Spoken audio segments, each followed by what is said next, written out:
leteni maziwa. In fact, unaona vile anapanua mdomo. My name is Jemima.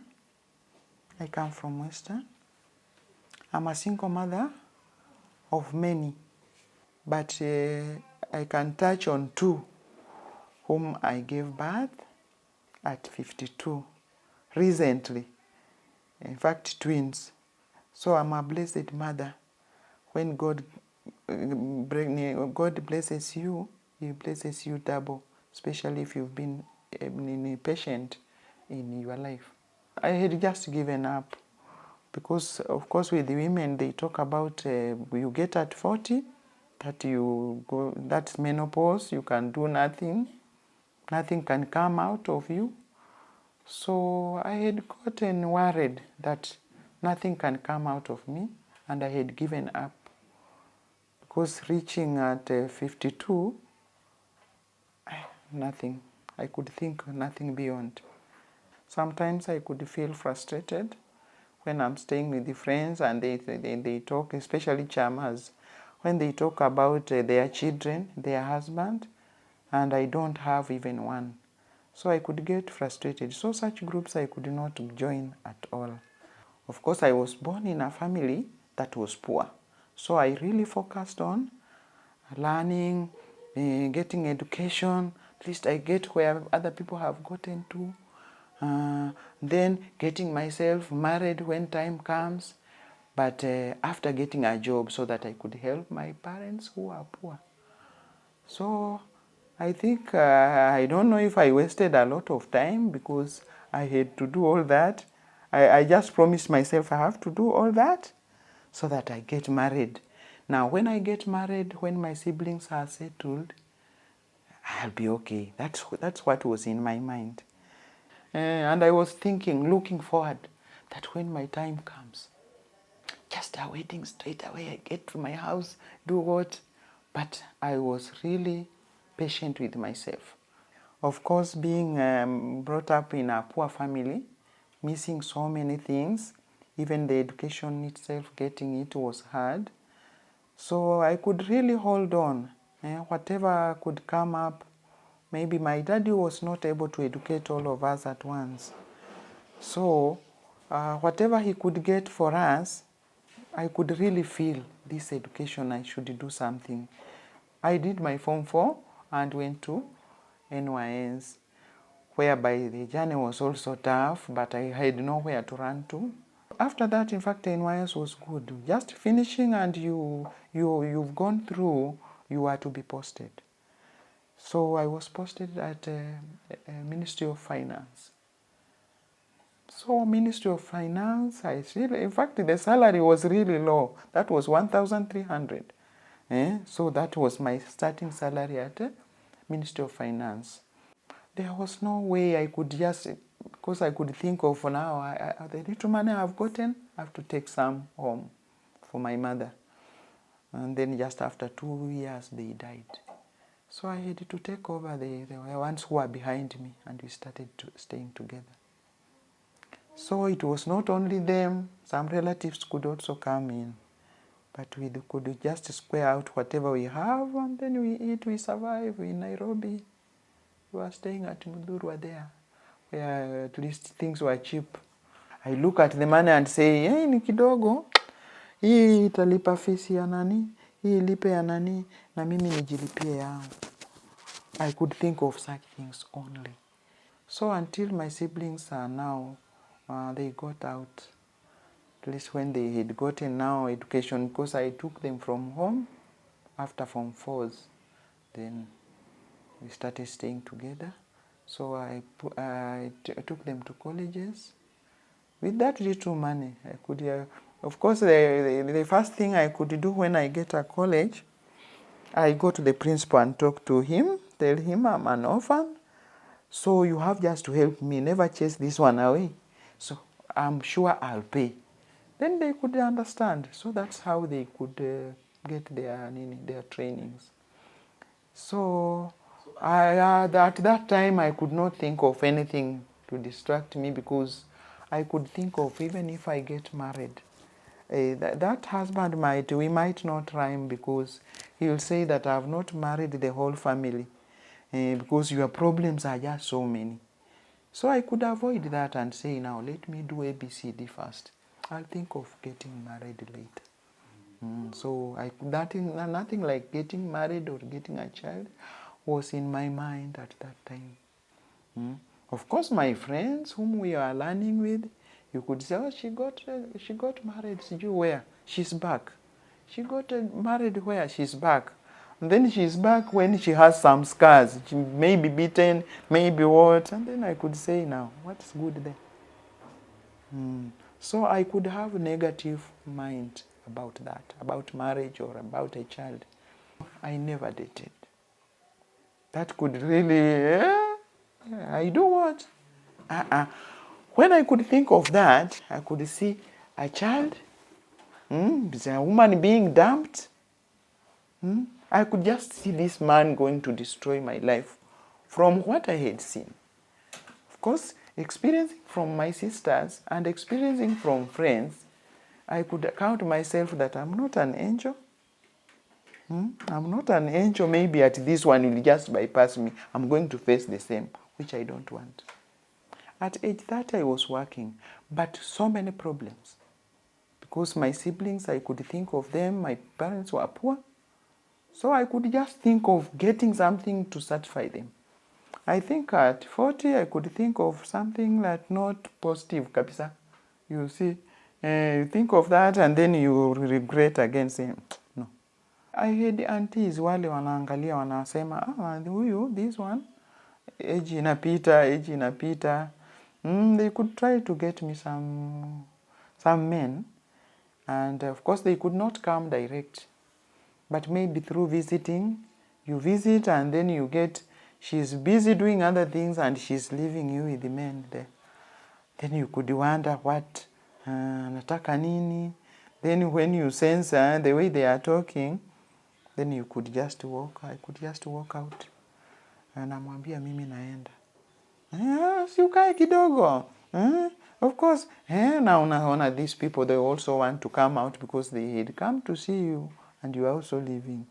So I could leave the place very annoyed and never go back again. They could say that maybe anangojea mwenye atashuka na ndege. That lady is just tough.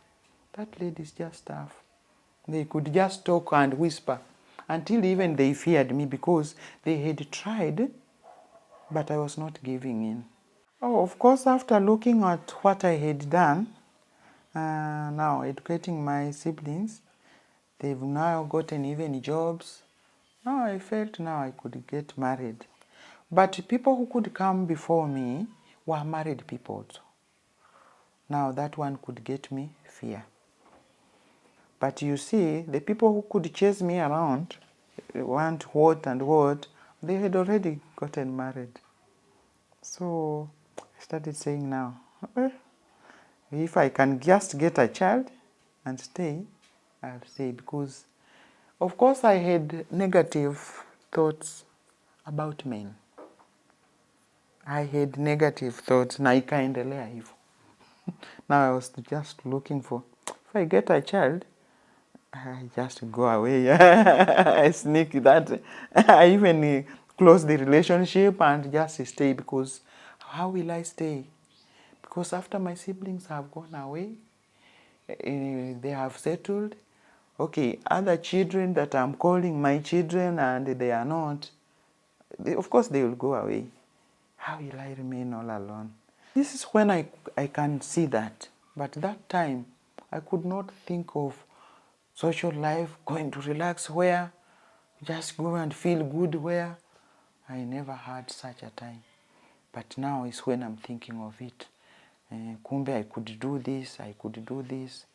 And especially from now learning that I cannot get a child, cannot get a husband, maybe single person or what. Yeah, in that situation, 40s, I now realized, there is nobody for me, actually, single person for me. Now I started thinking of getting a child and just sneaking away with that child and that person, not letting him even know I have a child. Because What I was after was just a child. Now, okay, my mind was getting married, no. I just get a child, I'll stay with that child. That's what was in my mind. But I could try, nothing was coming up. I could visit a doctor, but the doctor could tell me, nothing, there is nothing wrong with you. You are just okay. Then I could get worried now at 40. Okay, 41, 42, 43. Now what is it? Nikafika mahali nikasema no, let it go. So I had several friends. There are others are workmates, nini. I had some friends whom I tried. I tried getting a child, but it really took me time. Then that's why when it came into my mind, now let me check what is happening with me. Am I sick somewhere? But when I could visit the doctor, would say, tell me no. There's still time for you. There's still time for you. So I continued trying, but nothing could come up. Yeah, I gave up. I gave up. I gave up after trying, after sometimes. Maybe around 46, 47, I gave up. Of course, socializing with the people and trying to talk your problem, that's when I tried to talk to people. Nini, they sent me to doctors. I was directed to one doctor at Nairobi West, whom I went, I talked to. Then he tried the tests also. They went through, nothing was wrong with me. Then he told me there is another way. Then he directed me to Dr. Kireke. Whoever led me to Dr. Kireke was Dr. Ochieng, who had diagnosed me for a long time. He could try, and if it fails, of course I go check up, nothing. But when I called him one time, he told me, no, come up, there is a way. And then guided me to Dr. Kireke. And in fact, what I got surprised me, because I expected maybe I'll just be the only one sitting at the bench. But when I visited the place, I found it was full. Full. Then I just sat there trying to, because you get to the place, you sign, and then you get the number and you start waiting. Now I could wait and watch what was happening, just trying to look at the people. In fact, leaving that place, I left when I was already encouraged, because there were very old people there. There were also young people there. There were couples there, and the others single like myself. So I could wonder, okay, hata ule naye. Na ule naye akona miaka ngapi? Of course I could focus on years. Ule naye akona ngapi hata akikuja hapa? And then the people who are two, I could also look at them and say, now, these people are two. How? Hey, hata wao pia hawana. When I got to daktari, I talked everything. He told me everything is possible. Let's take off. He gave me an appointment. So from there, I started going for an appointment. But I left that place not the way I went, because it was so encouraging. When I reached there and we found all this, if they are also facing the same, then I'm, and then the other people are very old. Of course, I thought I could be the old one. In fact, I was fearing now. I expected to get young girls, but I got a mixture. Old people, young girls, and we started even making friends, because when somebody sees you anaona pia tu, let me share. Hata wewe ulikuwa umekuja nini? Yeah. So it was encouraging. So I started the appointments. I could just visit. After 2 weeks, I visit. After 2 weeks, I visit. And then, after some time, After some time, there was good news. Good news. I could not believe. I was anxiously waiting for the results because I had done the test and waited. So the doctor himself, he broke the news when I was in the office. I was shocked. He told me, congratulations. Oh, Daktari, I've not heard. Congratulations. You have... I tell you, whatever happened, I just disconnected the phone because we are working so many people. We in a registry. We are in a registry. What have I heard? Because you can't shout here, watu watashanga. Kuna nini? Kuna nini? So I disconnected the phone and rushed to the lobby where the lifts are. Then I called, Daktari, you've talked to me. Yes, good news. Congratulations. It's positive. Wow. Positive. My God. Good. Ai, Mungu wangu. Mungu wangu. Nikakata simu tena. Then I remember when going to the washroom. I went to the washroom. I could not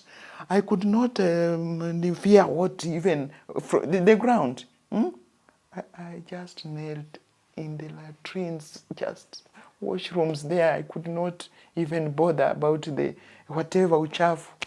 Said, God, what? I prayed. After praying, I left that place. And machozi tu ile ya joy. Is it? Is it? Then I went back to the office. I could not work. Nimeweka tu hizo files hapo. Nafunua tu. Funua tu. Mtu akinistua ndio nastuka. I could not. Yani, it was a long journey that I felt, I have achieved something. Long last. God loves me. So it was a joyful day. It was a joyful day. Now, even carrying the kids, I could not feel like I'm tired. I just wake up with the joy. Naoga naenda kazini, yani nina nguvu zile. I kept for myself first. Is it me? Is it me? I went back to the doctor. Uliniambia nini? Of course I told you it is positive. Congratulations. But I said, Mungu, you reward. Because I've been doing all this, staying with the kids, yenye si wangu. But now, hawa najua. And of course he told me, double blessings. Double blessings. Hata kama ni 3, 4 wacha ni bebe. Daktari, ubarikiwe to where you are. Of course, he is a very encouraging daktari. Anytime I could go, yani he made everything simple. And he could encourage me. He could encourage me. So much. This one, hii itakuwa hivi. Hata hakuna wakati mwenye nimeenda hapo akanipatia either a worrying message or what. Hata hii pressure najua ilianza kitambo, lakini hakuwa ananiambia.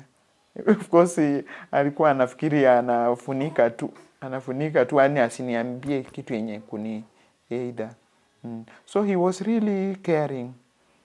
He was really caring. He's a good-hearted person, man, and a patience. Anakuwa patient kabisa. I had to talk to my supervisor and told her that I'm ABCD. So when you see me come late, hata yeye akawa shocked. What? 50s. So there's nothing which is impossible. There's nothing which is impossible. Okay, according to the doctor's directives, he told me now to stop doing some things, which I told my supervisor and she understood. So, but nilikuwa na nguvu tu. Kwa tuna nguvu, but last moments ndio nikaanza kushindwa. Lakini, now, daktari continued giving me sick off until In fact, sijui nilianza kuenda kazini lini. He kept on, he really wanted me to stay safe where I'm not disturbed. Nikimaliza tu off hivi, ananiambia enda kazini 2 days, ananipa off ingine. So I started swelling up, lakini I think they just feared telling me it was pressure. So, but what they were telling me, just hold on, not make movements, stay at home. So mwili ilianza kufura tu yote, of course miguu, nini, were all over. But I continued as any counting days. With this, a lot of scans, and they made sure that the kids were safe. Because very many times, ninapima damu, scanning, and then I could be shown, ndio tule, and then I could feel good. Kweli, naambiwa hata mikono imeform, I could feel good. Until it got to that 3 weeks, then daktari said, this one, hatutaendelea kukaa. Tutatoa sio ati ni of course everything has formed. So at 34 weeks, they removed. Of course there was a day nilienda kama pressure iko juu kabisa sasa. Then he told me at his hospital at his office at 5th Avenue. Then he wrote me a letter. He told me, you can't go far. Just go to Nairobi Hospital. It's just behind here. So I went there. When they looked at me, very haraka na wheelchair. Nikastuka, what is it? But of course I could move and feel, leo, ninatembea tu, nikakaa kama niko na malaria. So the way they just saw me at Nairobi Hospital, they took me very fast. Wakanipeleka kwa COVID-19 haraka. From there wakanipitia emergency door. Nikasema, hapa. Na mimi, na niko tu na watoto wenyewe wamenyamaza tu uko ndani hata. Bas, so kuenda pale, I was taken to observation room. Then, tukakaa, wakiendelea kupima tu. Wanapima wanasema bado iko tu juu. So tukalala tu wanapima. Kufikia asubuhi, daktari akakuja akasema hapana, hii sasa tutatoa. Akaniambia nisipewe any liquid, tutatoa hii hao watoto jioni. Nikasema afadhali wacha tu nione hao watoto. Then they started hiyo operation, wakaanza operation hivyo. Waling'ang'ana, lakini nasikia tu. But siwaoni, na sisikii kama ni mimi, lakini nasikia kitu inafanyika, but I'm not feeling uchungu. Sasa kutoa mtoto wa kwanza, very good. Nikasikia kasauti, wakaleta huku, ndio huyu. I had no words. Haya, mwingine amebaki. Wakaendelea, wanatafuta, amekataa kutoka. But I was patient too. And the other one ananiambia tu, vumilia tu. Sasa hiyo nataka maji, nipe maji. Can't give you water now. Unamaliziwa tu. So, after sometimes, kakapili pia. Kidogo namna hii, naona daktari mmoja amekuja nazo zote mbili. Sema sasa wewe, kwaheri tutaonana asubuhi. Si watoto wako ndio hawa. I was just smiling. I had no words. Yeah, so that is it. I was happy, of course. Hata nilisema hata nikatwe, wacha wakate tu. At least I have to see something. So from there, I have been happy. Of course, I had no name. Hawa sasa nimekuwa Mama Angela and Gloria. I just feel great. God remembers. So when I have people have talked to people, by the way. I have talked to people because they could also wonder, even kazini. Ati Jemima wako wapi? Maternity leave. Which maternity? Hey, she has been away. And you see, I was I was weakling before, nilikuwa nagonjeka mgongo. Some people could think ati ni mgongo. Anaambiwa hapana, maternity. Maternity? Na wakiangalia kwa system wanaona miaka yangu, wanashangaa. I was really fearing my life. In fact, one time mwalimu aliuliza kwa class, things that we are happy of and things that we fear about life. Well, what do you fear in life? Nikamwambia, I fear that I might end up even hata nitapatikana kwa nyumba nimekufa peke yangu because sina mtoto. I don't have a husband. I don't have a child. So niko tu peke yangu. So ninashanganga that one time nobody will come for my help. Maybe I might just be gotten in the house dead all alone. My home is like children's home, but they go away. They leave me all alone. So I was now struggling now. Yani hata siwezi nikapata tu mtoto. At my old age, they will come to my help. Wanisaidie. I could think of all that. So I told mwalimu, that's what I'm fearing in life. Ati nitapatikana kwa nyumba nimekufia hapo peke yangu. Lakini ningepata watoto, at least, hata mtoto ataniambia jirani mama leo hasikii vizuri. So that's why I feel proud of these kids. Nasema tu Mungu ni mwema. At the end, yani God remembers. I've learned a lot, of course. Now, to start with the, whatever, okay. Somehow, I don't know if it's God. Because this, unasikia, sometimes you are urged in your heart that you should do some things. That's what I heard, and it has distracted me somehow because, of course, just feeling that my brother should also get this. My sister should also get this. That relative of mine, no, should not just cry. I should help. So I have continued helping until I just don't know. I've remained all alone now. The people can't respond. Of course, I was not helping, they helped me. But they really wasted my time because that's what I could put ahead. Of course, when people, men, when they could approach me, I could tell them that I have a problem. Niko ABCD. Are you going to come in and help?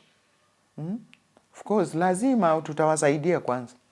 Kuna fulani anasoma, tutamsaidia kwanza. Are you helping me? So that's what I'm doing first. That's why I'll not get married to you. I know you'll not carry that burden. So I could just be open like that.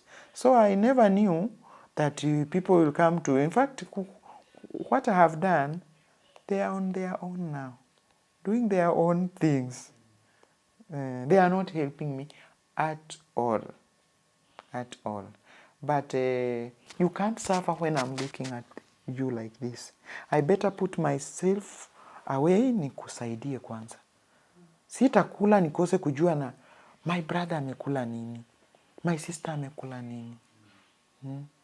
So that one is in me and it is still there. But this is the time ya watoto ndio nimejua. Now, it is good to share a problem. It is good to socialize, talk. And it's good also to spare even for yourself. When you are helping, ujisaidie pia we mwenyewe. Maybe through socializing, the way I was saying that you get yourself, unajipata huko Mombasa, unaswim huko. Maybe I could get somebody who was better. And then maybe he could come in for my help. Other than the people I was seeing around and concluding. You're seeing them and just knowing that hawezi kunisaidia. Maybe if I could go to places. Maybe something could come up for me. But I was just in my small kakuni. Niko tu hapo. Problem naona tu za kwetu. Tosha gari. And then I just start struggling to help. I'm happy and just looking forward for great things. Hawa hawezi kunishinda kusomesha. Na wasome. So I'm just happy. my mind ziko tu kwa hawa watoto. Hata kazini nasema sijui nitaenda kazini nitafanya kweli. Wakicheza nawaambia nipe vyangu. Niende tu kuangalia hawa watoto. I'm just happy with them kabisa. Because that is what I was really aiming at. And God has remembered me. I've been walking around, aliolewa. Na ana mtoto. Hata huyu. That one I could hear. Hata huyu. So, at least they have given me a name. Mama so and so tosha gari. Sio bibi ya nani. Mama so and so. Surely they are doubting Thomases. Who might say, amenunua watoto. But the journey I have walked tangu mwezi wa 9. It's good siku hizi tunakuanga na picha, unapiga picha. Lakini tu mtu mwingine atasema, tunasikianga watoto wananunuliwa. Pengine ameenda amenunua. I'm not worried of any uttering words, anything somebody will say. My joy is there. Whatever somebody will say, whatever mtu ataniweka grupu gani, aseme hiyo, wacha aseme. Lakini mimi ninajua, nimeenda through the process ya pregnancy, alafu nimefika, nimezaa, although it was operation. Anasema operation si chungu sana, kama kusa. But hiyo operation nayo si ni chungu, kidonda takes long. So, whatever somebody will say because of the years, they are also doubting, hiyo miaka yote, na amepata watoto, how comes? Watu wa Nairobi hawa wananunua watoto. So, they might talk anything, but my joy imefika kwa watoto. Takaa na wao kwa nyumba yangu, hawatasikia mtu amekuja kuuliza ati, mtoto aliibiwa mahali fulani, na ndio huyo. Hakuna siku atapata hivyo. So I'm not worried about their talk. They will talk, but I'm not worried.